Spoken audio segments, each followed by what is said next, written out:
Yes, people. Welcome back to Where the Owl Sleeps. Another episode of the Parliament two-man team. At the minute, there should be a few more coming along once they've done their various bits of sort of parenting. We'll say parenting, babysitting duties and work. They will be over with us soon.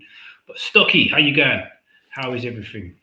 Yeah, all good, all good. Had a nice little breakaway, and as always, I found myself bopping too much to the intro as we start. So when you come live, I'm still nodding my head. I do it every single week, a little bop, and yeah. If we don't say so ourselves, it's a very catchy intro little jingle Yeah. that we've got going on. So yeah, it does it every week. Right, let's get straight into it. So lots to talk about. We'll leave the Newcastle and the transfer thing to a bit later, but Chelsea, because this has potentially directly impacted your club. They have been fined £10 million and given a suspended ban from registering new players for two transfer windows for breaching rules relating to payments and aid to agents between 2009 and 2022. They did initially have a suspended 6 points as well, but they appealed that and that's now been set aside. The reason I say it's directly affected West Ham, because you take 6 points off Chelsea last season, it also brings them into the transfer mix. And as much as I don't think that actually relegates them that 6 points, does it? But it gives them a tetchy end to the season, which could potentially change the results they did have. So, what are your initial thoughts on this? Um. Well, my first one is remember in like previous episode throughout the episodes, we've always said say like when there's a foul, the punishment or whether or not the foul is given is kind of dependent on the club jersey. Yeah. Well, it kind of feels like it's going for off the pitch things now. I mean, we've long suspected it. This is before we get to the real main course of the Man City thing, Yeah. but it just shows it. It's just so dodgy. With regards to the West Ham bit, I believe the inquiry suggested like it was like 15 points or 16 points they should have been, or it I might have been think I think 18. the higher number of points that's been sort of touted about is based on what they've done compared to the clubs that have got points deductions, and Yeah. someone's multiplied that to get to a number that would have actually Right. relegated them as well. Yeah. Yeah, it's interesting. Do you know what the thing that really annoyed me, and it's just so it's got more holes than Swiss cheese, so I don't see how they've said it, is in the ruling they said there was no sporting advantage. No sporting advantage to breaking these rules. Now, like it feels like we talk about um, off the field issues too much with footballs these days, but 100%. this absolutely does relate to it. So I know I'll pick up one transfer, probably their biggest transfer that was taken in this time, right? An offshore company controlled by Roman Abramovich paid £6 million to Eden Hazard's agent, and the club paid a further 1 million that was undisclosed. According to the FA and the Premier League, there was no sporting advantage to a career at Chelsea for Hazard. And it's also noted none of these players benefited themselves financially. But just to say that, there was no sporting advantage from them using these dodgy payments to agents. They bought him for 32. They sold him for 130. He had 352 appearances, 110 goals, 92 assists. And in that time, he won 2 Premier League titles, 1 FA Cup, 1 League Cup, and 2 Europa Leagues. So a And goal and an assist basically every second game. yeah, more than every second game. More than every second game actually. Like it's every 2 out of 3 games he's getting a goal or an assist. It's mental. Yeah. Yeah, and part of the dealing, there was no sporting advantage from it. It just absolutely stinks. And sort of like when you compare it to what happened to Everton, Yeah. yeah, like Everton broke the rules, fair enough, and they got their punishment, but Chelsea get away with it, and a suspended 2 transfer windows. Why not just do it now? The suspended thing, like I don't get the point of it because they're not going to do it again in the time frame that's required for them to then have a transfer back. So I don't get what the point of the suspended. Yeah. It just doesn't make any sense. It's like a slap on the wrist that's not really a slap on the wrist. It just seems completely pointless. It's like a slap on the wrist. That's them just chucking them more money or another chance to make sure they remain in the top, well, get back in the top 6. Yeah. And like, I just don't see how it's fair. And this snowballs on and on all the time. And it just feels like it's been a summer of off the field. Like, oh God, I really don't like football anymore. Like, it's go on, carry on. Sorry. Oh, sorry, it's just wearing me out. It just really does wear me out, and I haven't even watched the fucking domestic game yet. Yeah, it's becoming a bit boring with all of this stuff that goes on because you kind of know what's going to happen depending on what club. Like you mentioned, Everton there and Forest. Also, these clubs getting points deductions for stuff they've done. I don't see how they can deem £47 million in secret payments to unregistered agents and third parties as not a sporting advantage. If it's helping you get players in, that's instantly a sporting advantage. So I don't see how anybody can make that comment. It just doesn't make any sense whatsoever.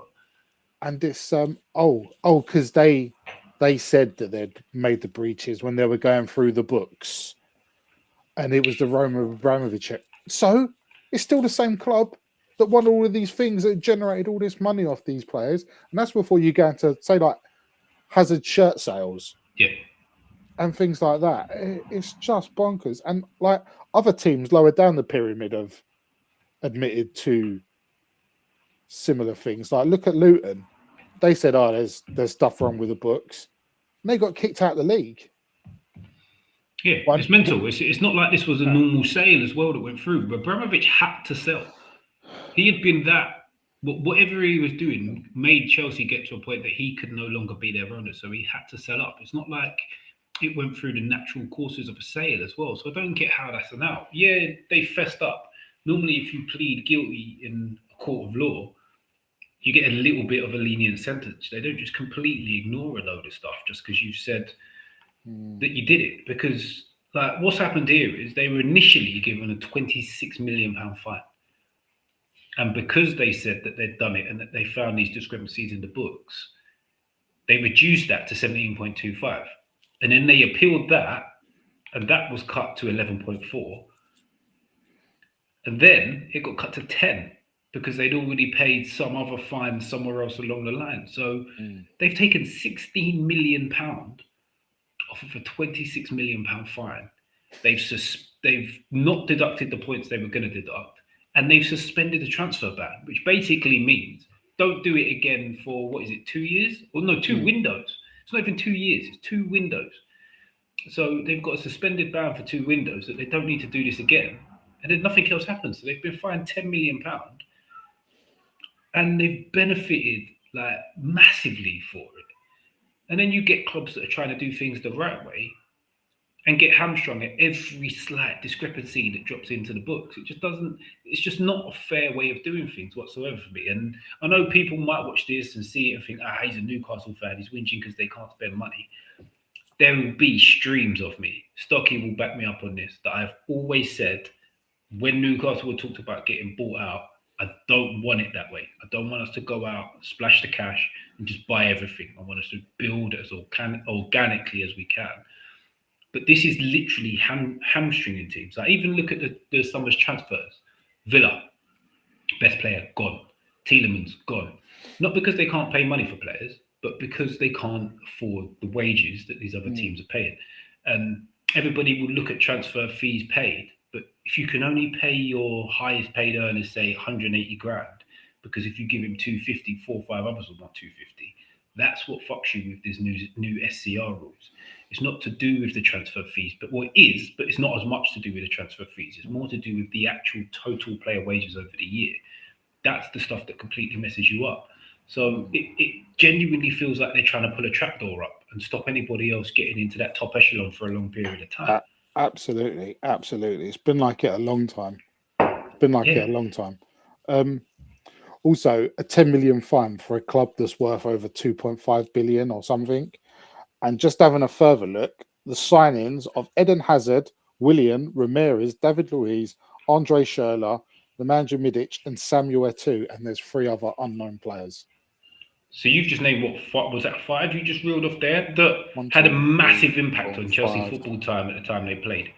Yeah, at least five, and Schürrle and Eto'o, I wouldn't say had a massive impact. Schürrle did though. I remember Schürrle scoring some key goals, and he scored quite a Yeah, few key goals along the time. Maybe Eto'o yeah, not as much. Maybe I'm thinking just Eto'o because of the name. But mm, every other one of them players had a big yeah. impact. I remember them scoring big goals in big moments. Oh yeah, well, like some of them are like tr- proper quality players. Like William Yeah. played there years. Matic was mustard. Matic was mustard, a little bit on the way. Well, no, but was that before Man United? It was Yeah, before Man before. United, wasn't it? So Yeah, he was yeah. So big there's goals. players that had big impact on the club, and they're trying to say they didn't get a sporting advantage. That's no, I'm not having that whatsoever. Yeah, I mean, again, like 74 charges, and they've got that. I mean, at the current rate for Man City's 115, they'll probably give them 10 points. Yeah, it's madness, isn't it? Let's get on to the City one because everybody's been talking about the City one, and I've always said that you look at some of the other cases. There's 1, 2 charges, they get 6, 7 points. So even if you account 1 point per charge, Man City are in trouble. But now Chelsea have had 74, got £10 million fine. You kind of look at 115 and think, yeah, they're potentially going to get fined. They're potentially going to get a ban of some sort, and then they're potentially going to get points deducted. But it's going to be under 10. Mm. And it's going to be at a time where it makes literally no difference to them as a club. It will take them, maybe the season's done and they've finished second, and you take 10 points off them and they still finish fourth and they're in the Champions League still. It makes no difference to them whatsoever. It's probably going to be one of them cases, isn't it?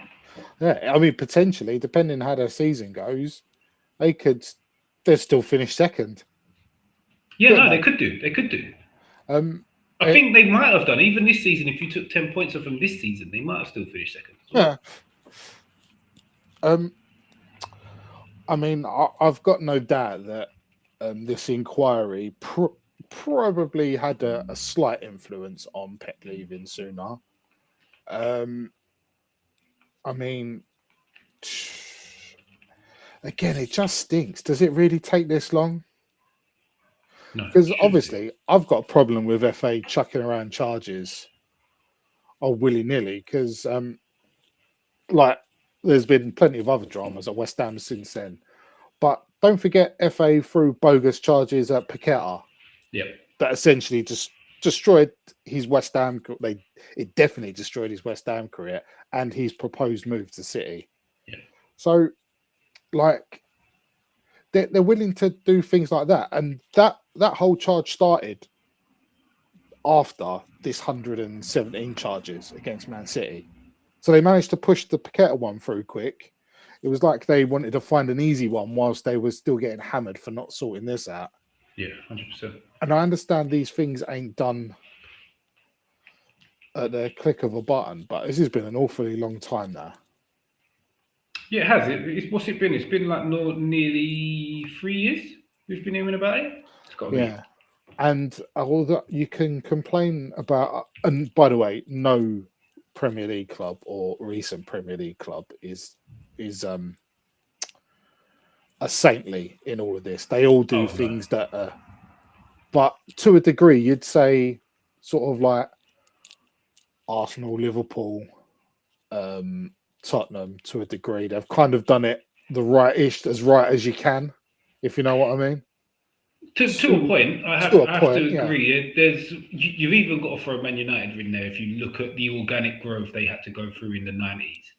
Well, they floated on the stock exchange. They were the first club to do it, which kind of boosted it, which Yeah, kind but of opened the floodgates. I remember sort of watching mid 90s, and they always struggled to compete in Europe due to the Yeah, fact that they had to keep building and growing. And I know that had a lot to do with the foreign player rule because sometimes they had to leave out certain players mm, because you wasn't only allowed so many in Europe at that time. mm, But it was also due to that they were quite new as a big European powerhouse kind of club, and they didn't have the finances that a lot of the others had to mm. just keep develop him, which is to buy in the talent, which is where the class of '96 came from, because they had to try a different method of bringing players through to take them that next step, and it worked for them. So I kind of do put them in a bracket, but I do get what you're saying about the stock exchange, and even then they've done dodgy stuff. Like Liverpool have done dodgy stuff now. Arsenal have done dodgy stuff. Like Arsenal fans will throw stuff at Newcastle fans about saying, "Oh, well, it's oil money and it's the Saudis." You're sponsored by Emirates, rude boy. Let's not do that. Like all of these clubs have got dodgy money in them somewhere. Oh yeah, all of them do, because it is all about money. And is that why Chelsea, Man City haven't had the book thrown at them yet because of all they do? Is there political influence? I mean, you just don't know. And again, it's just another stain on the competition. Mm-hmm. Well, I find it. You just want like a kind of just a football thing. Yeah. Although it gets harder and harder because everyone they whip you up into this transfer frenzy about who's going there and all of this, and it's all to do with money. Oh, 100%. And it's just daft. And then they broke the rules that many times, even if they could argue half the charges, that's still 60 odd charges that they can't get out of. Well, really, if you even though you had the Chelsea case in here, so the Man City charges are now more than the charges of all the other Premier League clubs that have been through this process, including Chelsea's 74. And you know that they're probably going to get less, if not similar points to like your Forests and your Evertons who actually got points deductions, which is just bonkers. It just doesn't make any sense. And yes, I don't know the ins and outs of it. I don't know what they're all about or what all the charges about and stuff like that. But it just seems mental to me. And also, when the ruling's made, they're going to appeal regardless. Mm-hmm. So it goes through the whole thing again. Whole new process again, yeah. Maybe they'll just keep appealing until people forget. Till there's not much left. Yeah. Do you think, like, the devil's advocate in me wants to ask this question? So the Chelsea case is now come to an end. They've got their money in the bank, blah, blah, blah, blah. The FA is not a cash-rich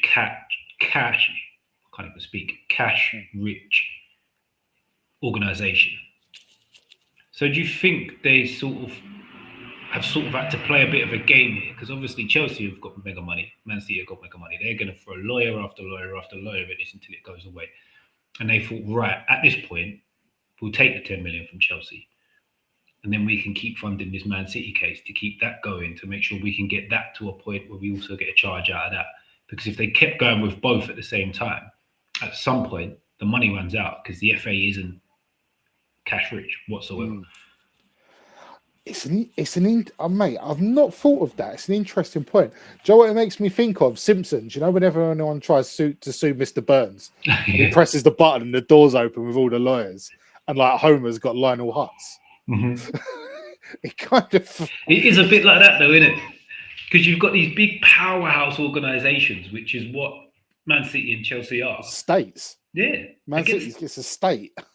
Against the FA that doesn't even own the top league in the country. So there's no money in it whatsoever. Yeah, the FA that sold its crown jewels for a bit more money and now's always playing second fiddle. Thinking, Jesus Christ, them crown jewels. Trying to stay relevant in some ways. Like, all right, like when we were playing, the FA was still quite relevant because it set the rules for the county FAs and so on. Yeah. But like at the top levels of the game, it feels like it's just an antiquated name. Just sort of FA's for England only, really. The national team, it doesn't have too much effect.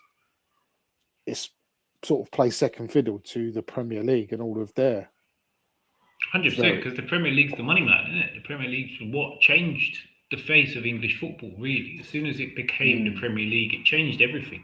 And then Sky came in and all of that, and it just went bonkers from there.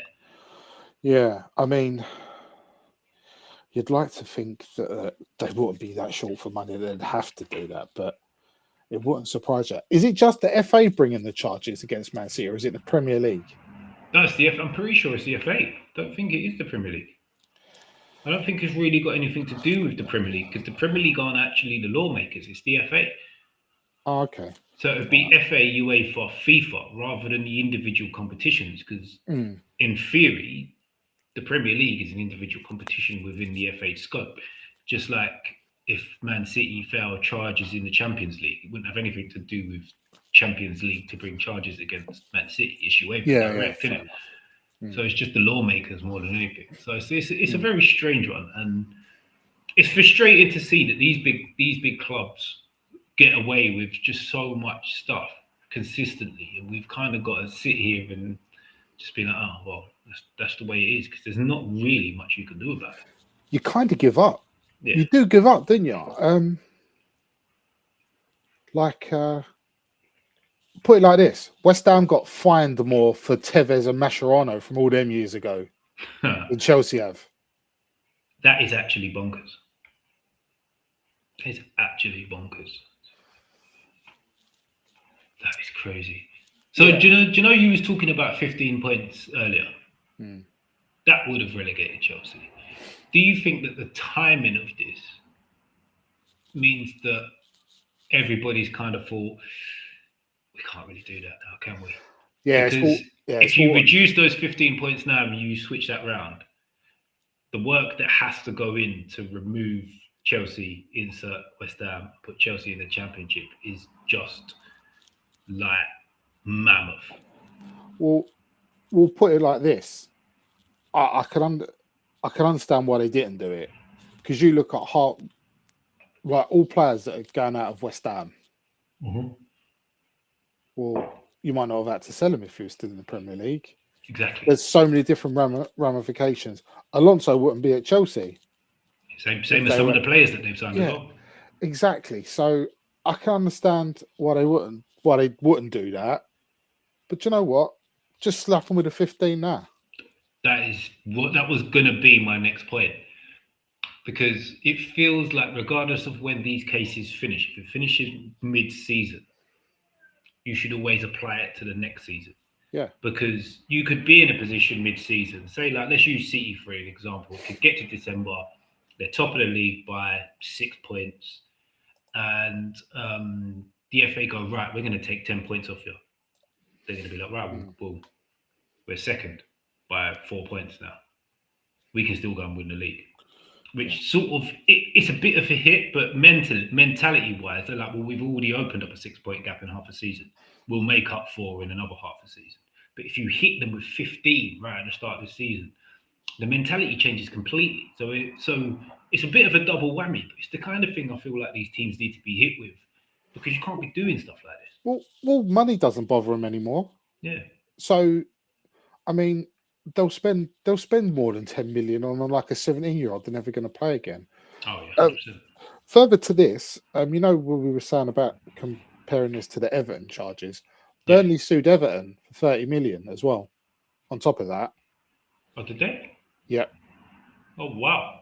So if they'd been given the 4 points deduction, they would have gone down instead of Burnley. So this was obviously a few years ago. So Burnley sued them. And I put it out to our good friend Sam. And I was like, why don't West Ham go and sue Chelsea and say, well, if you had the proper punishment, we would have stayed up. Now, I'm not saying West Ham deserved to stay up. They absolutely didn't. But they got to get punished somehow. Yeah. And Sam was like, well, it's kind of dirty. He goes, even for Burnley, he goes, it feels dirty. It doesn't change anything. And I was like, I do agree with you. I totally agree. But at some point, are they ever going to feel punishment or will they just carry on doing what they want? Yeah. Because it seems that the judiciary system outside of football tends to punish people quite harshly. But inside of football, they just go, oh, don't worry about it. Don't worry about it. And so why should we? Why should we have morals? We should just go, oh, yeah, we'll just take them to court. But again, pull out all the big guns. Yeah. But then it's deep pockets against deep pockets then, isn't it? Because that doesn't come into the footballing world of things. It comes into your owners, and I know Chelsea have probably got slightly richer owners, but there's only so many lawyers you can pay for that actually benefit the case. So I think when it's club versus club, and it's like established Premier League club against established Premier League club, I think that's kind of a level playing field in that thing. But I get what you're saying, and I get from the point of view that it would feel dirty, because I'd probably feel the same way. But all of these guys are playing dirty anyway, so just get down in that, just mud wrestle for it, because everybody's dirty anyway, so you might as well join them. Yeah, it's like everyone's going to play like Argentina all of a sudden, and like, but financially and like legal wise, and it does, even just think about it, leaves a bad taste in my mouth. But you're like, when are these clubs going to be held accountable for their cheating? Because it gets to a certain point when you reach around 8th, 9th in the Premier League, you get done straight away. There's no holding back. Mm-hmm. You can appeal and you can lessen things, but you get points and you get fines. I'm trying to think if there's any clubs that have had transfer window bans. Only Chelsea. Yeah, and that was for taking the 2 Leeds youngsters, wasn't it? Yeah, Chelsea got one when Lampard took the job, wasn't it? Yeah, that was years ago though. So that's the last one. The only ones I've heard of recently is UEFA had put, I don't know if it's still in place, that Chelsea and Aston Villa was kind of a 1-in, 1-out policy. So you can, for 2 years, they could only spend the same amount as they brought in financially because of something they'd done with their irregularities there. So I don't know if that got put to the side or if that actually got played out. I remember that one happened, but apart from the one where Lampard was in charge, I don't remember it. And also, are they ever going to take into account that ever since Chelsea got moneyed back from the start, how many times have they had some sort of process? Something going on behind the scenes, yeah. And every time they sort of get, like, a little, as you say, a slap wrist. Like, how many more times are they going to break rules? We've already mentioned this one and the Lampard one. And you know there's going to be some fuckery somewhere that we've forgotten about. 100%. There would have been loads of little things that don't even get out into the media, that there's NDAs that no one can talk about unless you get a certain outcome in the case and it just disappears. It's just one of them things that happens in every kind of walk of life away from football, that these big earners can do these things because there's a lot of money behind them. Yeah. It's just a shame, really, isn't it? And then they've gone on to spend like another, is it like gone 300 million in the transfer market already? Yeah, they've gone crazy again, to be fair, which is bonkers. One more question before we pivot on to more transfer-related stuff. Do you think this only really stops when it becomes a case that one of the big boys gets affected? Because like, all of these charges that they're under, surely some of the bigger clubs are looking at it thinking, hold on, they won a Premier League there, or they qualified for the Champions League over us, rather than thinking of it now where Chelsea potentially could have got a deduction and kept West Ham up. One of the bigger clubs goes, actually, hold on, we've missed out on European revenue or Champions League revenue because you have done this. So we're now going to bring a case against you. Yeah. Or is it a case of don't shit where you sleep? Yeah. I'd say Chelsea are more in line with their ideals than they are anyone else's. I mean, at that point, are other big clubs open up a Pandora's box? Because if it gets to mud flinging, as we've said, no club's clean, really, are they? So, maybe it would be.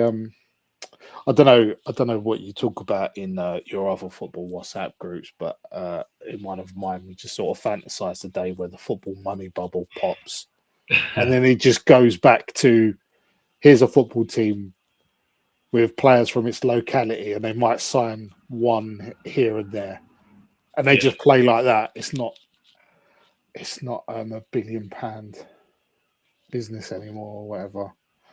I don't think any other clubs will go into them because it's not worth it, because they'll just get found out themselves, wouldn't they?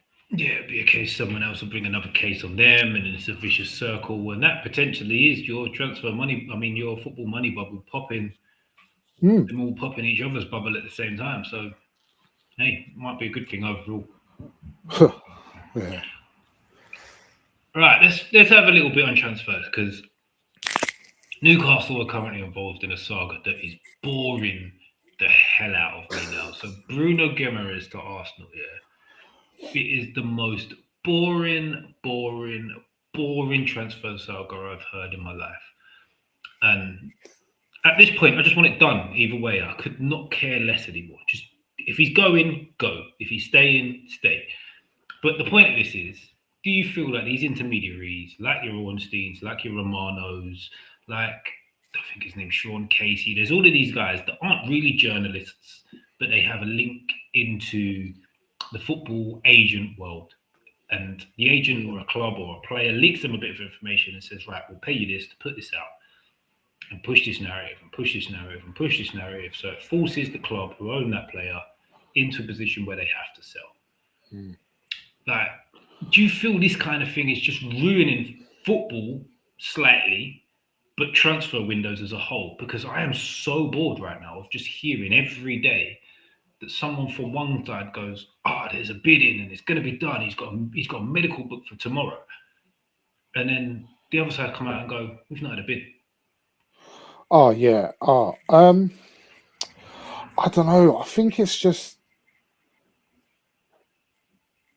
all part of the bubble that's been ramped up. So you could take it back to sort of like the start of the transfer window. Remember when like the last day used to be quite interesting? Yeah. And it was all excitement about it. It's just that people started the excitement a couple of days before, then a week before. And now you're talking about when the window's closed, they're still talking about what's going to happen. It's just people want their voices heard. Because I think Ornstein's might actually do some journalism himself. Yeah. I know he works for the Athletic, but in what capacities I don't know because I stopped reading the Athletic because it's pretty horrible.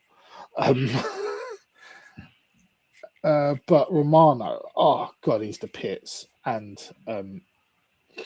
again, it's just for me, it feels like they're just an agent's plaything because it's the whole. Oh well, say this club's interested in my player, and even if they're not, we can ask for a better contract. Yeah. It's a very old school thing. But all of these things used to be done behind closed doors, which is fine. Don't want to know about it. Don't care. If you run a football club, that's for you to deal with. Like as supporters, you just want to know: are we going to keep our players? Are we going to sign a player that's better than what we have? Yeah. And that's like the kind of titillation that we can enjoy. But now we're just reading about everything constantly. How many transfers have you seen just this summer where you haven't heard a thing about it until one of these mugs has piped up? Like Rodri going to Real Madrid. Yep. Like usually it's Real Madrid. If Real Madrid want someone, they'll say we want them. Yeah.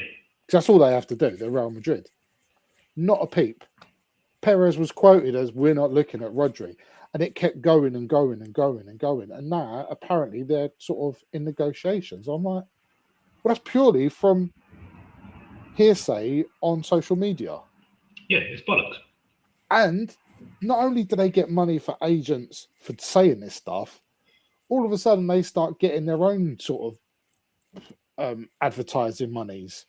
Yeah, they've all got their own platforms and they all get the Yeah. clicks and the likes and the views and they get monetized and all of that stuff. And they're just grifters. And as Jack's not here, proper. I'm going to use the word as well. Because all of these guys that I like to call grifters, you then have a spin off. They spawn all these other little nonsense on all the social medias that are just guessing at random crap. I've heard from a friend that this guy's doing this and it's going to be this fee and that fee. And they're doing exactly the same thing, just on a minor level. And the hope they get one thing right. It ramps their followers up, they get monetized, and they just get a little bit of extra money for doing absolutely nothing. Just by just chucking out random nonsense. It does my head in. Yeah, like people used to say things like that down the pub. Yeah. Or you'd hear it at work. Like, oh yeah, my missus cuts the hair of blah, who's cousin to blah, and oh yeah, he's gonna. And you go, oh, shut up, you crap. Age, fucking. And then it happens, and he'll go, I told you so. You go, all right, fair play. Yeah, fair play. I give you but that. But now we just got arseholes doing it on Twitter and trying to make it like, and yeah, there's people making 2 bob accounts. If it's journaled like in a newspaper, and when I say a newspaper, I don't mean, them bullet points at the bottom of the page. Oh, blah blah blah is interested in this, and because that's exactly the same tosh. Yeah. It's just Um, fillers. They're page fillers, them little bits, isn't they? yeah, yeah, and that's another thing. Like this is a bit of a sweeping statement considering we're currently doing a podcast live on YouTube Yeah. about football because we want to say our 2 pence. But so many people have to say something because their business. We do this because we find it fun and we're too old to keep going down the pub. Yeah, 100%. Like they do it because they have to say something. That's too much. Too many people have to say something and their life depends on it. If you ain't got nothing to say, don't say it. But that kind of virtue's gone, really, isn't it? And it's very old man shouting at clouds. But yeah, there's just people. It is, but it felt like the transfer used to be done the right, like probably it wasn't the right way, but a better way back then. Like it'd be like an agent would go to a club and go, "Oh yeah, we fancy this guy. How about you put a little bid in, and then we can do this, and then we can do you a little deal on that. Or my player wants a better wage. You put a little bid in. I got a strong negotiating hand. Next time we do a deal with one of these players, you get a little bit of extra money in your deal. Like as much as that's still a shitbag way of doing business, it's much better than what we're seeing now. Like by night and day, it's much better than what we're seeing now because all you're getting is these morons putting like I'm going to use the Bruno example because it's the closest one to me, and it's the one that's annoyed me the most because it is just so boring. Like every single day, there's someone else saying deals agreed for a different amount, and then even yesterday, deals agreed, £80 million. Bruno's going to have his medical tomorrow, which is today, Monday the 3rd of August. He's having his medical. I'm like, cool, Bruno's going, it's done, fantastic. This is over with. So today I get back from being out with family and that, check on my phone, Bruno's landed in Newcastle's training camp and has taken a picture from the training camp and put it on his Instagram. And it's just like, we thought it was done. We thought it was done 2 weeks ago. Yeah. And everybody's like the Newcastle journalists are just putting out the stuff that Newcastle wanted to put out, saying there's no bid. But clearly there's been no bid and there's no closed deal because he's at the training camp with the Newcastle team.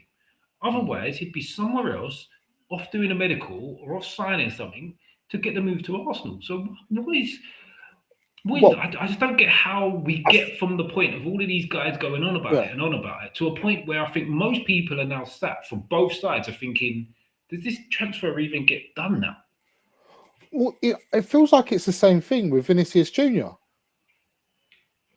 See, that feels slightly different to me. Does it? That feels like Real Madrid or Vinicius Jr. himself using these nonsense to do exactly what he wants them to do to get a little bit more in that Real Madrid contract that he's going to get.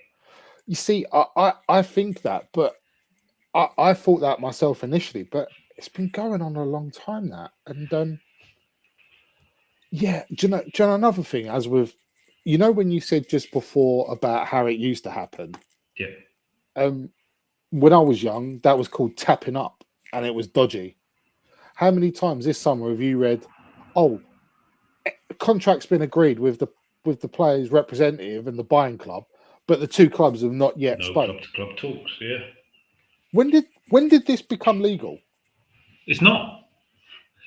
But it's like what we were saying earlier about the bigger clubs putting in a case against another big club. Yeah.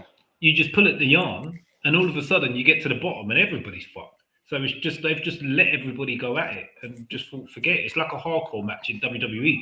No rules, just have at it. It doesn't really matter. Because it's all you ever see now. Like I know West Ham are linked with like loads of players, and some like one particular at Celtic, bids keep getting rebuffed. Mm-hmm. But they're like, oh yeah, but like the player's happy to join us. Well, how do we know? Like it always have to be. You don't speak to the player or their representatives until a bid's accepted.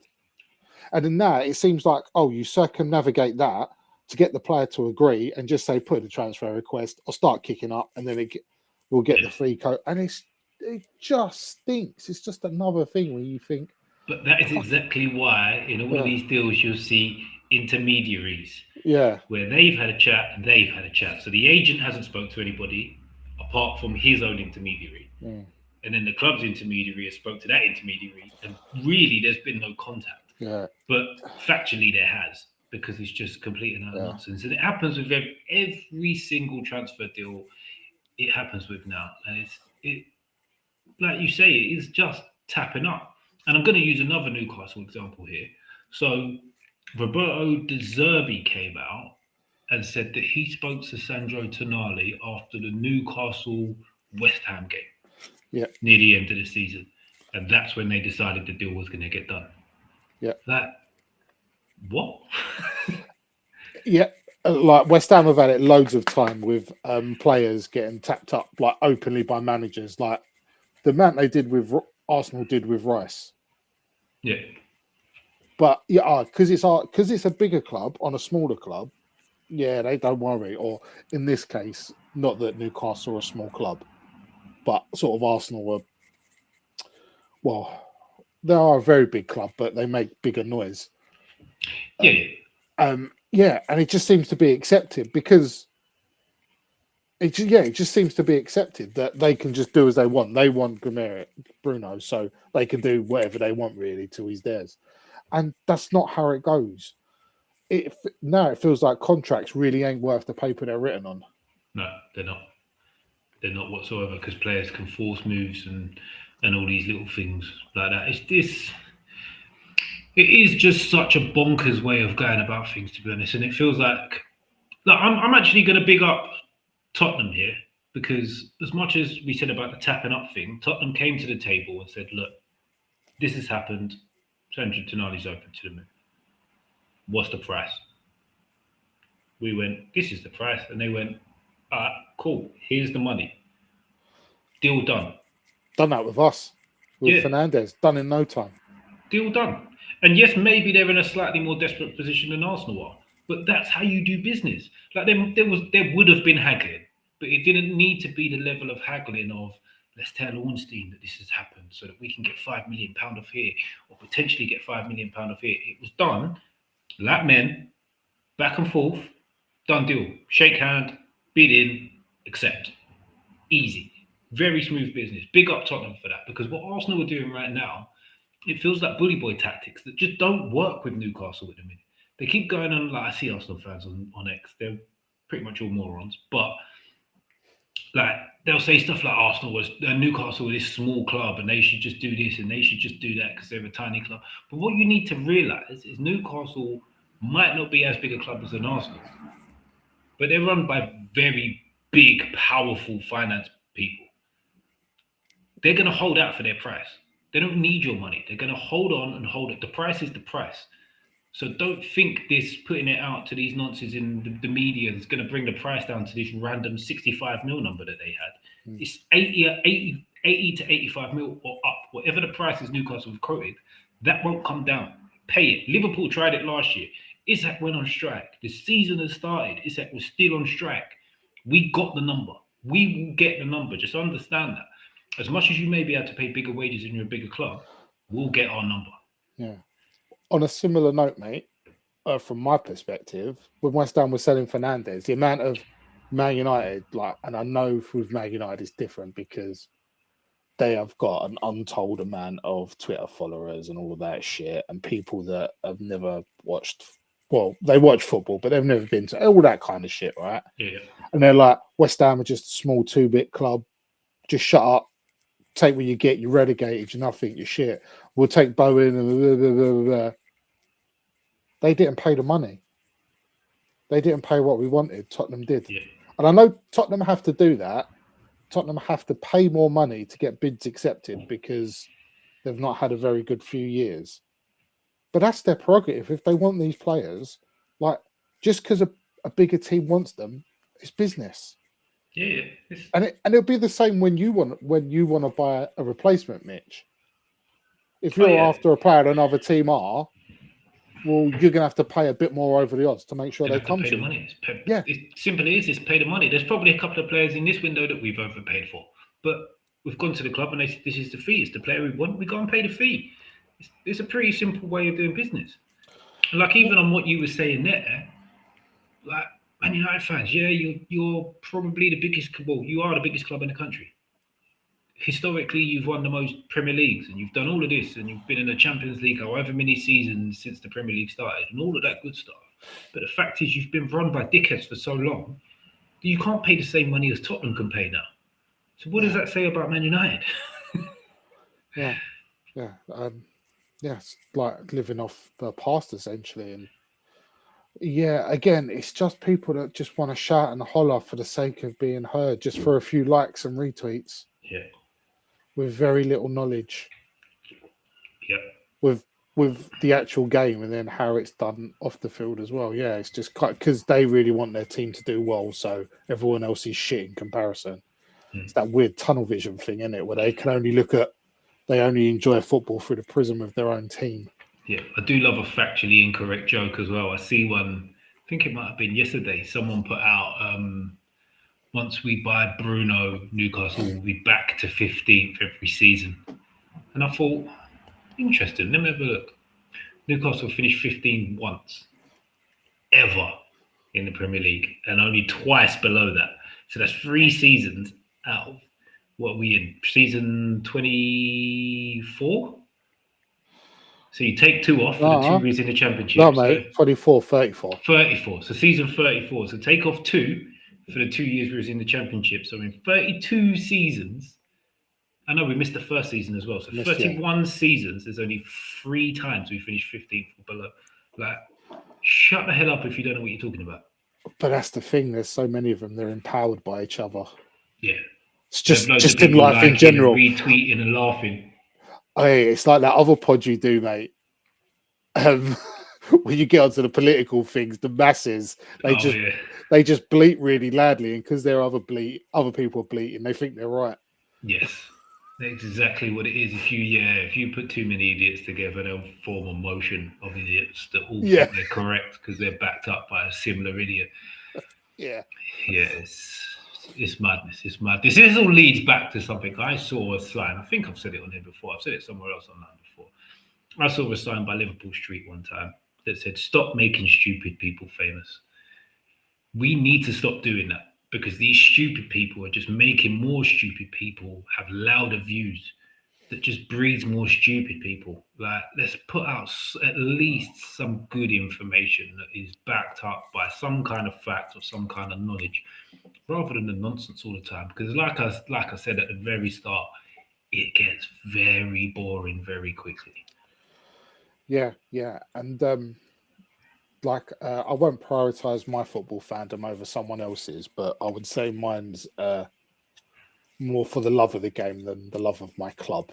I'm more one of them kind of people, and you just kind of just get less and less. You just like the amount of people that have told me, "Oh, you're going to be gutted during your championship," and the fact of the matter is, I'm delighted. It's something different. It's something from the humdrum. It'd be like it won't be as great as a lot for West Ham as many people think in that league, but just away from all this crap for a little bit. Like obviously, in typical West Ham fashion, we've got our own new fresh issues to deal with. Amanda Stanley coming in though, that's good. Yeah, but it's just but there's more bother around it. But that's for another time.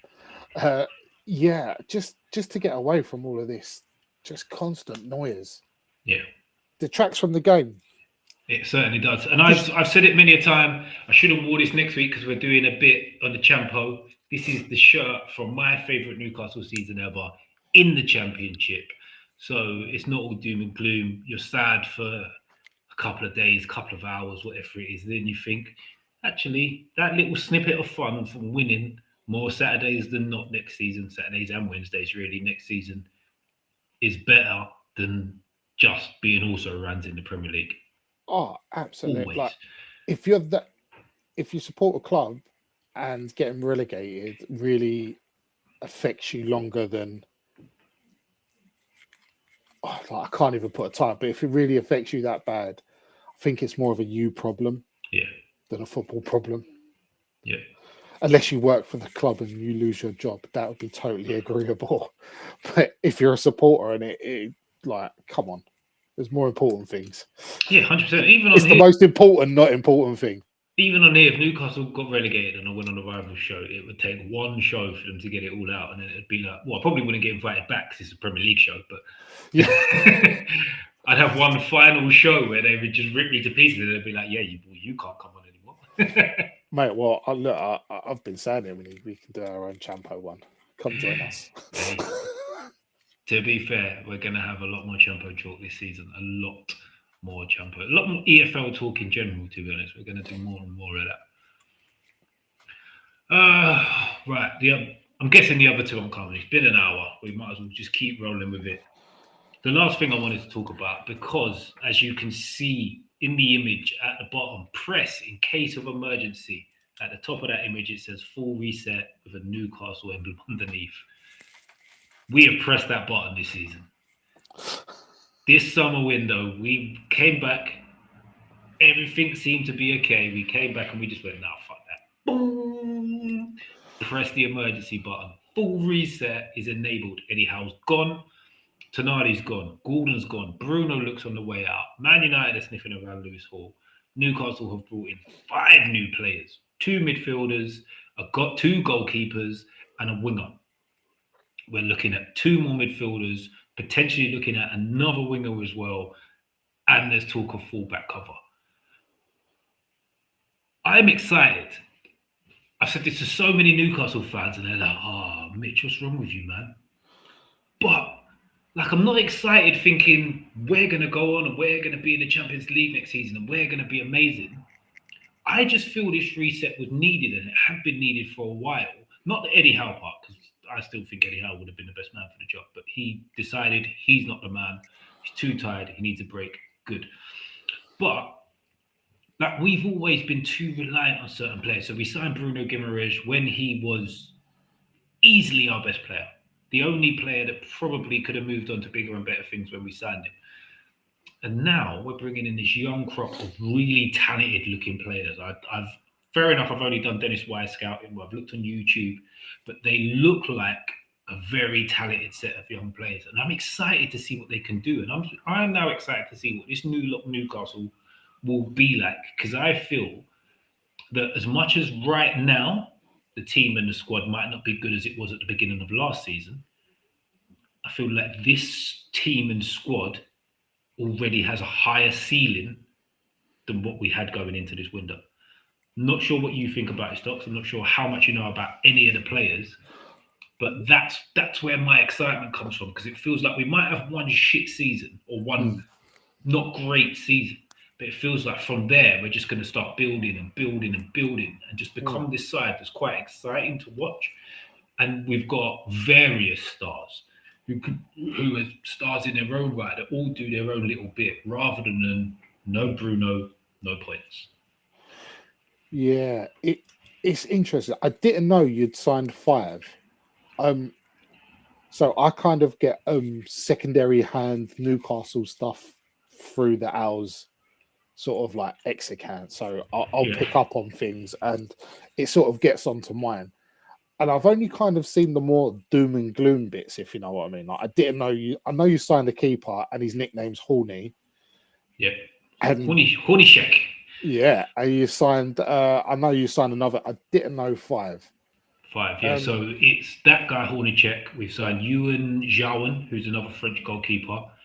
A guy called something Bamba. I'm not even going to butcher his first name until I've learned it. But he came from Monaco, young midfielder, who to me plays a little bit Pogba-esque. Right. That kind of midfielder. Then you've got Sean Sturt, who's coming from Ajax, who just looks... I watched part of the friendly the other day, and from a distance, he just looks like Bruno. He plays like Bruno, strikes the ball like Bruno. It's madness. And then we've signed Bazuma Traore, who I'm not sure who he came in from. I think Real Sociedad, maybe. And he plays for Ivory Coast.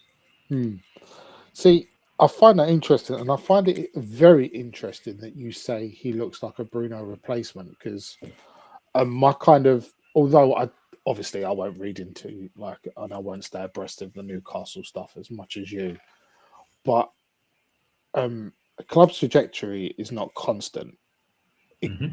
Like you can take a step or two back to go forwards again. It can't keep.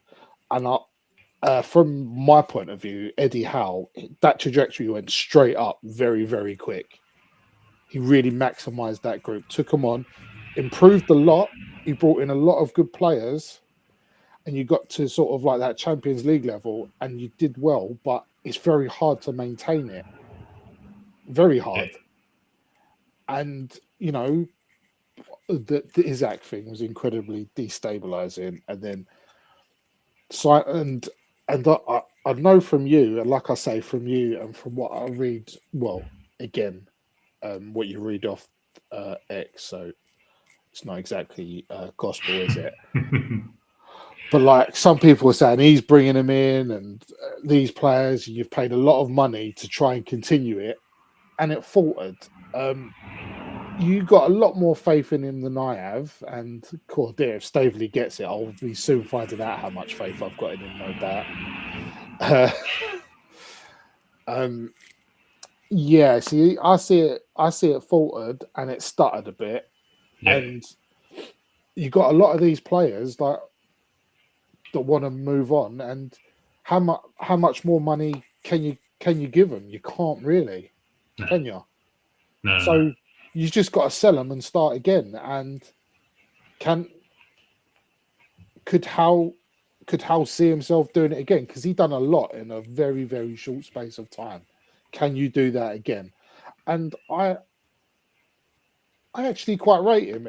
If he thought he couldn't go for it all again, and he said no, then that's fair enough. And things can change. Like we've all changed our mind on a night's sleep, haven't we? Yeah. So, and I think he earned that. Yeah. Whether or not I think the last season was good, he earned that.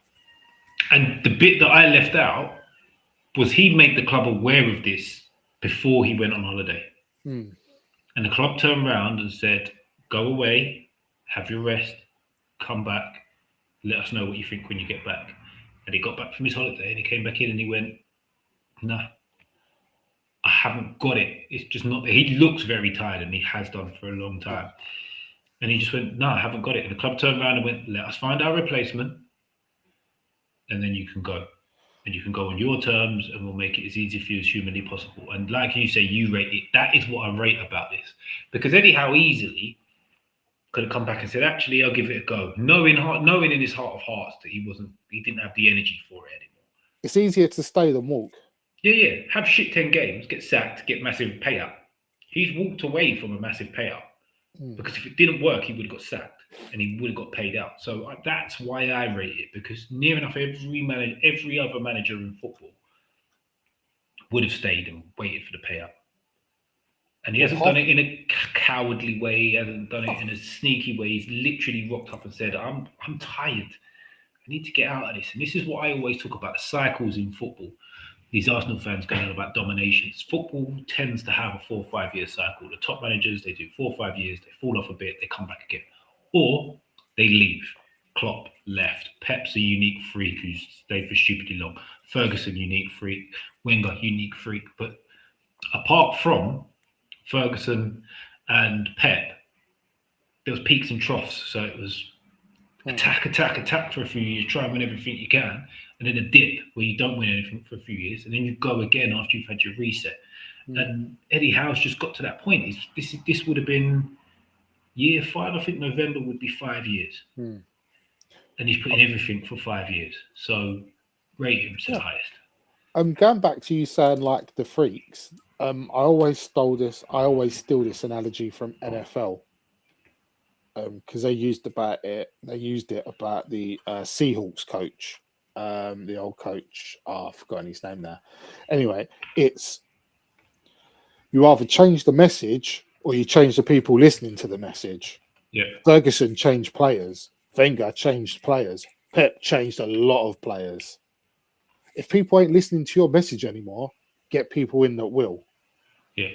And how's maybe it suited both Newcastle and Hull. He was tired and couldn't himself see himself doing it again.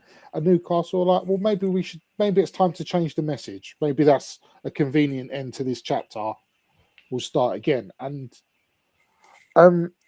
5 new players, more coming in.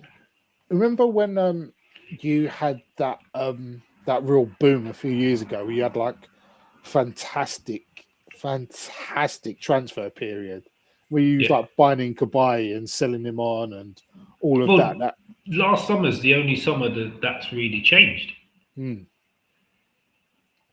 Like, we've been immaculate on transfers since Hal came in as well, to be fair.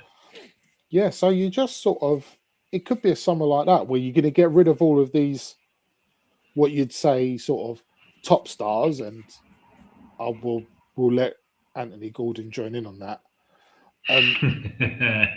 But you're just going to get younger, hungrier players again. Yes. And so starts a new cycle. So that is something to be excited of. What I know for a lot of supporters, they've tasted Champions League nights and winning constantly. But look, you're not a Man United of the 90s. You're not a Man City. You're not a Liverpool. You can't keep doing it every year. It just doesn't work like that. So you're going to go through a new cycle, and it's going to be a bit up and down. But if you trust the club to make the right signings, then good times will come eventually. Like, how did you know that Tonali, Gameres, Gordon-ish again, Isaac, you didn't know they were all going to become that good? Yeah. Did you? No one would have known that. Yeah, it's all part of the ride. And all right, you're signing all these players that are not household names. You don't expect much. Well, then you get to be doubly bloody excited when you do all right. Yeah, 100%. And I've been saying for a little while, even before last summer's debacle of losing out on a load of players, we need to revert back to that model that brought in your Botmans, brought in your Lewis Halls, brought in your Tino Livermore, brought in Bruno, Gordon, Isak. Not so much Tonali, because I think that one was shrouded around the gambling thing and Milan having to get rid of him for those reasons. But all of those players, we took a bit of a gamble on them being next up. Whereas last summer felt a little bit more like we were looking for players that were too ready-made, rather than taking that gamble. And we're back to the gamble stage, and I preferred that because it wasn't about like teams gazumping us. It's just basically we haven't got the funds for it. Like if someone's already on 70 grand a week and they're moving from Germany to England, we're going to have to try and double that. That's 140. Now we're bringing in players and we're giving them 80 grand a week because they were on 40 or they were on 30. Yeah. That's the bracket we need to be shopping in realistically, because that's what we can afford financially. So we kind of need to be. That's where we've needed to be for the last few seasons. I think we just got it slightly wrong last summer with your Elangas, with your Voldemort. Maybe not so much Voldemort, because I don't think he's on big money, but with your Vissers, who would have been 50, 60, 70 grand a week already. And we went too far the other way. And I think now we're going to see if it works, because we've signed 4 players. We're on the threshold, yeah. I didn't even know this was a rule. That you're only allowed to sign a certain amount of under 21 players in one window, or in 1 year, or something like that. I think it's 5 or 6. Really? We're only allowed to sign 1 more. Is that a rule? That's a rule. Oh, wow. So we've signed Bamba, 20. Stour, 20. Yawan is 20. And Traore, 20. So it must be 5. So we've signed a 4. We're only allowed to sign 1 more player under 21 in this window. Oh, wow. So it's a crazy approach. And we seem to have done the same with the manager. So, Matthias Yassel, who admittedly I had never heard of until the day Eddie Howe left. Well, do you know what? Whilst you were saying that, mate, I was just looking up one of my favourite accounts on Twitter, Premier League Panel, because they've done a massive tweet on him. I imagine you've read it, because I know Ginny likes him, so it would have been reposted. Yeah. I have read and watched every single video I can find about Matthias Schessel over the last, what's it got to be, 4 days? I think it was Thursday the news came out. And yeah, again, not sure if I'm as excited by this as the players because I just don't know anything about this guy and the manager. You kind of got to get right. But 38-year-old German Matthias Jassel, who ended his playing career in 2014 after a big injury with Hoffenheim, has been managing for 5 years, I think now. So he took over a German side I can't pronounce. I can't even remember what they call it. It begins with an L, but I'm not sure. It's not a big name. Then he was at Red Bull Salzburg for 2 seasons. Since then, he's been at Al Hilal, who have won the Saudi League, I believe, and also the Asian Champions League. So he's won a few bits in his time. He looks like a bit of a nutcase. He's a very young manager. From looking at the system he plays, he sometimes plays a 4-2-3-1, sometimes plays a 4-3-3, but adjusts it to the weakness of the team he's playing. So it is a little bit exciting to see what he does, but it's a little bit worrying because your manager sort of needs to know what he's doing. But there's been tweets about his coaching staff and all of that, and he's got quite an established coaching staff behind him. So I'm fairly confident, more confident than I was when I first saw the news because it felt like the Saudis were just appointing the guy that's won their league for the sake of it. But hearing that Howe had already said he wanted to leave and they said wait until we find a manager, feels like we've done a little bit of our homework before going for this guy. So how do you feel? 38 years old, new manager, coming in from Saudi, he's been at Salzburg before. No, you probably don't know much about him. How would you feel if this was sort of a West Ham appointment? Well, the few bits that I've picked up, he likes a high press. He likes to get in people's faces. He's energetic. Starts in a mid block and then like he'll tweak it to like for certain triggers to get out. Yep. Do you know what? It doesn't sound the tippy tappy sterile football. Mm-hmm. It feels a bit more in your face, a bit more visceral when they're ready to do it, and it's something that gets sneered upon in modern football, doesn't it? Like just sort of keeping your shape, but then hitting someone fast and hard when the time arises, sort of like it's counter-attacking. Well, no, it's not. It's just sensible. And I will still maintain there's nothing more exciting than a fast-paced breakaway goal. Oh yeah, well-organised fast break. Yeah, like third man run, all the old classics, or that, or a shit pinger. But it's kind of like the players. It's kind of like the player analogy where we said it's time to refresh, it's time for something new. Like you don't know whether or not he's going to be good, but he could be really good. Like if having someone this unknown really does lower the baseline, but people go, oh well, we're not guaranteed this, we're not guaranteed that. Yeah, but if your baseline's low, there's an awful lot that can make it so much better. Yeah. Just enjoy the ride. Just enjoy the ride. Like this is why we all follow football, to enjoy it. Yes, 100%. And all right, if you have a crap season, you can moan at the board. You can moan at the board. It's their choice. Then you've got every right to complain, but you can't be doom and gloom before it's even happened. No. It could be great. And like you say, it would be exciting if he wants to play, because it all depends what you class as exciting football. For me, sterile possession's not very exciting. To be fair, like exciting football can come in many different forms. If you're winning games and it's your team, most people can bear to watch it. Mm. But for me, exciting football is I do quite like possession, but not possession for the sake of it type of stuff. Yeah. Like the Pep style of possession football. People did say it was boring. I used to quite like it. They used to play some lovely little patterns, and they used to wait for the opening and attack the opening. Arsenal's version of it, don't like it as much. Sometimes the opening's there, they give up on the opening because it's just a little bit of a hard pass. That's the kind of football I don't like. possession just to be used as a defensive tactic isn't very fun. Yeah, no, not at all. And if he gets us just moving the ball quick and getting through the thirds of the pitch quickly and trying to catch teams on the break, and he has a few other little tricks up his sleeve, I'll be very excited by the way he's gone about things.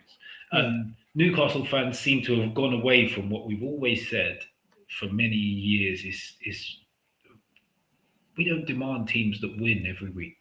We want a team that just tries to win. You can see how they're trying to win. And we seem to have gone away from that over the last 18 months, which is bonkers. But we need to just put all that to one side and just get behind this guy. Whether we have a slippery 5, 10 games to start the season, got to give him a chance to really knuckle down and see what he can do with this set of young, exciting, fresh players and see if it actually works. Because if we get on him from the start, he's never, ever going to get anywhere. mate, couldn't agree more. Couldn't agree more. What are you going to do? Get on his back and then sack him after like 15 games and bring in someone else? Oh, yeah, what's the point? And then get on. We've paid like 11 million for him. Well, you'd imagine he's going to be there for a while if you've paid £11 million to break a contract. Mental, isn't it? Wow. Chelsea got a fine less than that. Yeah. Do you know what? Like you saying, you paid £11 million for a manager. David Sullivan, the ousted West Ham chairman, although still on the board because he owns a lot of shares, he never paid a fee for a manager. Ever. That is West shambles, Ham. isn't it? Throws all the money in the world at touted players, but never paid money for a manager. So your board must believe in him. Yeah.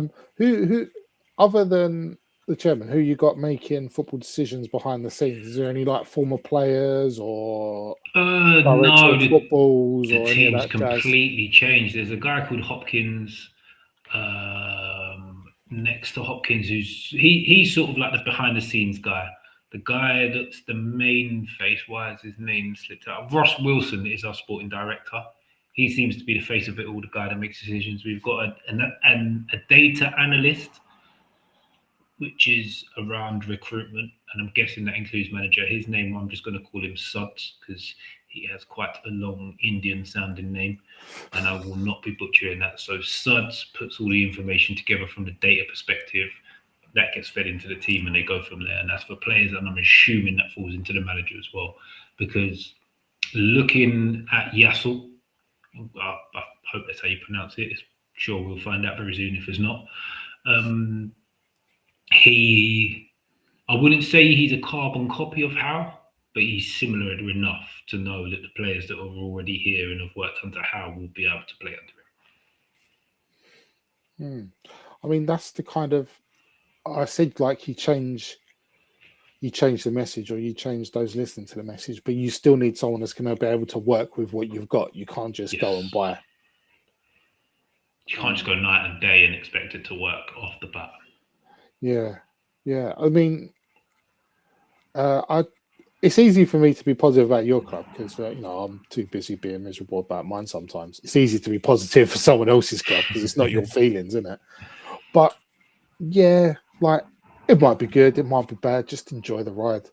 Yeah, man. The club will still be there tomorrow. They'll be after this manager and this set of players. Don't worry about it. And that's kind of where I'm at. Like the ride this season could be shit, but we've just knocked the old ride down and we're building up a whole new ride. So it might just go round and round in circles this year. But next year it could have loop the loops and go upside down and do all kinds of wonderful things. But we just need to embrace the fact that we've got to the point of our growth. Like not all growth is linear. And we've hit a little snag along the way for the first time in 5 years. And we're taking a different approach.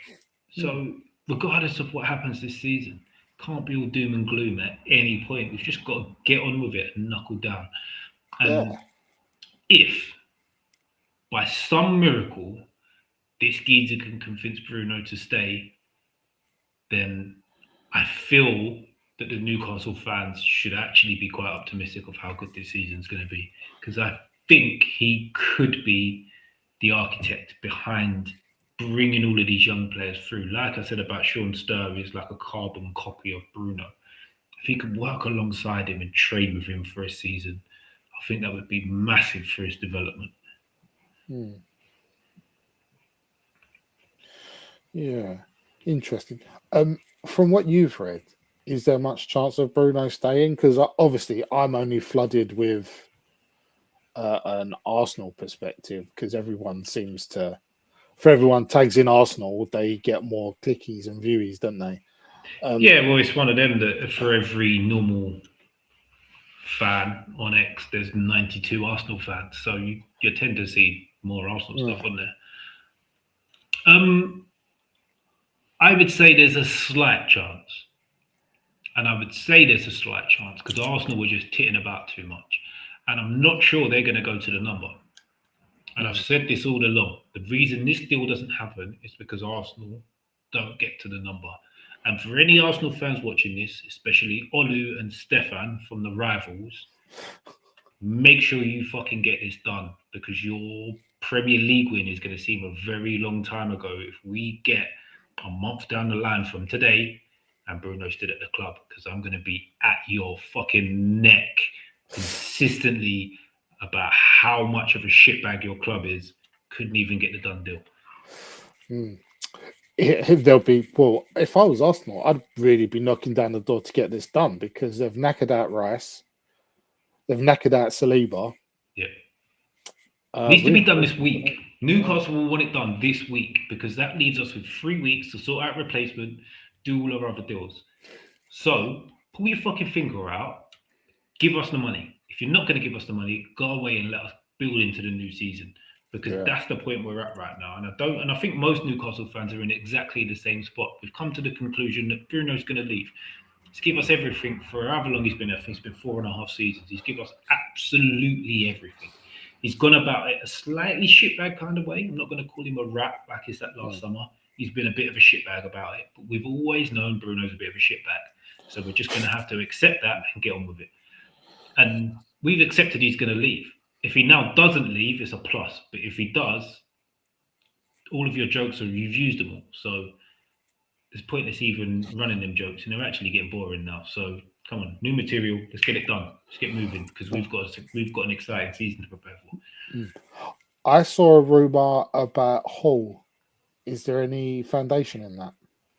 But again, hit the number. I reckon that number's about 75, 80 mil as well, though. So I don't think, after last summer, I actually don't think there's a single player at the club that hasn't got a number.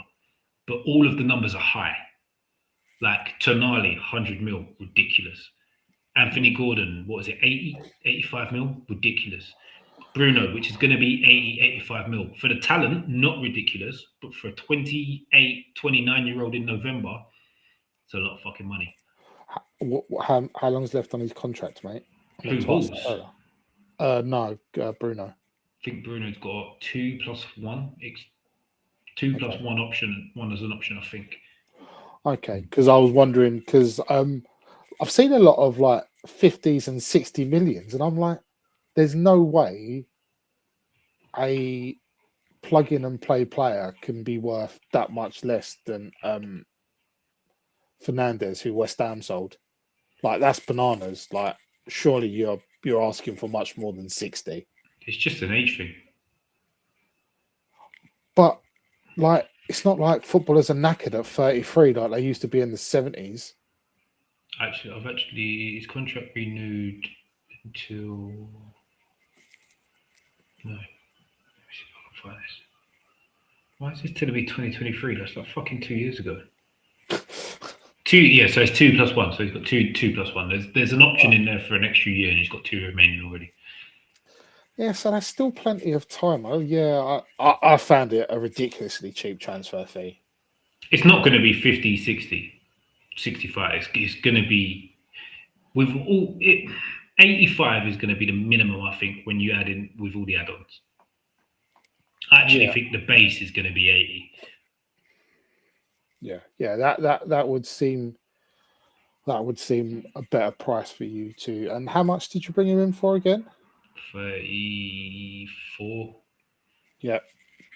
I think the talk is all in. By the time if we get 80 and you take off the profit and Leon's little bit, we end up with 40 odd million pound Yep. profit. Do you know what? You can't grumble. Yeah. Like, it's disappointing to lose a player that's still in his prime, but you've had great service. You earned 40 million. Mm-hmm. Tonali, not great way to lose him. You earned fucking loads of money. Gordon, useful but not amazing. Earned good money. It's just the way it goes. And if you keep doing it or doing it relatively consistently, it won't be long before you're the one buying other people's best players, if you know what I mean, and not Yeah, waiting for the gem. we've been doing it for a while now. Yeah, Like as yeah, much as people will talk about the Anderson fee looks cheap now. At the time, £30 million for a player that played about 12 Premier League games was mega money. Even that same summer, we sold Yankubu Minter, who isn't actually ripping up trees at Brighton, but we bought him for £12 million, didn't play a single game for us, and sold him for 35. So we're getting very good at this game. yeah, yeah, yeah. That's all it is. Yeah, I know. Like, but it's easy to say, "Oh, this player's gone there and done." It happens all the time. It's don't Yeah, worry about it. It's not your club. It's not just your club. It happens to all of yeah, it them. happens to everybody. And at the time, and for those that go on about the Anderson deal and all of this and that, and the choice was, yeah, at the time, it was Minte plus one of Anderson or Miley, because Crystal Palace wanted Miley for a similar price as to what Forest paid for Anderson, or Anthony Gordon. Mm. At the time, every single Newcastle fan would have said, "We're not selling Anthony Gordon. It has to be Minte plus one." And the club decided Miley has a high ceiling. Someone laughed at me when I said this. I think it might have been on the Rivals the other day. And I looked and I was like, "You're laughing," but that's a statement of fact that is exactly what happened. So you can laugh because Anderson now looks class and has gone for 115 or whatever £1 million or whatever it is. But all I'm going to say to people is watch what my boy Lewis Miley does this season. Yeah, yeah, yeah, mate. I totally agree. Totally agree. And people, again, people that will laugh for the Anderson thing just play FIFA Yeah, and don't actually participate and know what goes into football. yes, madness It can really. happen to anyone, just as the same way Anderson could have just bombed at Forest, and everyone It, began, "That's the best 34 million you've ever made." exactly. It's mind games, the revolutionism and the looking back and changing history Yeah, type of thing that people want to do with things. yeah, just desperate to be heard and sound right. Yeah, Yes, just the way it goes. Just it's exactly. Yeah, just the way the cookie crumbles, and it's unfortunate. I'd say it's more of a damning verdict on the game that you had to sell a homegrown player to meet a to meet the financial regulations, it was yeah, points or yeah, sell. It was yeah, quite simple as that: points or sell, lose points or sell players. And yeah, that's and it's just what just it was. I think it's a detriment to the game that people have to sell homegrown talent because actually that's what every sport wants to see. You want to see local lads or at least lads that have come up through your academies and whatnot Thrive. play for the first team, and that's kind of the rules that stop them from that. Yeah, it's madness. But we've gone full circle into the problems with money in football. Yeah, 100%. I want to add one more thing on the Newcastle fans' perspective of things before we wrap. All of the Newcastle fans that wanted Eddie Howe to stay, beg of you now, don't wait for an "I told you so." Don't sit there secretly hoping this guy fails so you can do the nonsense of the grass is greener. Because I wanted him to stay, but I just want Newcastle to be successful. So that's not a vibe. That's not like a dig at other Newcastle fans that wanted him gone if this fucking fails, because we all fail if he fails. So let's put all that crap to one side and just back this guy now, because it's ridiculous, because everybody's online and it's on X and it's on Instagram and it's on YouTube like we're talking now. You don't have to be right. Sometimes you can be wrong. And I didn't want Howe to stay not because I didn't think there was any other managers out there. it's one game a week, and I thought he was the best man for the job. He may not have been, and this guy might be incredible and take us to whole different levels.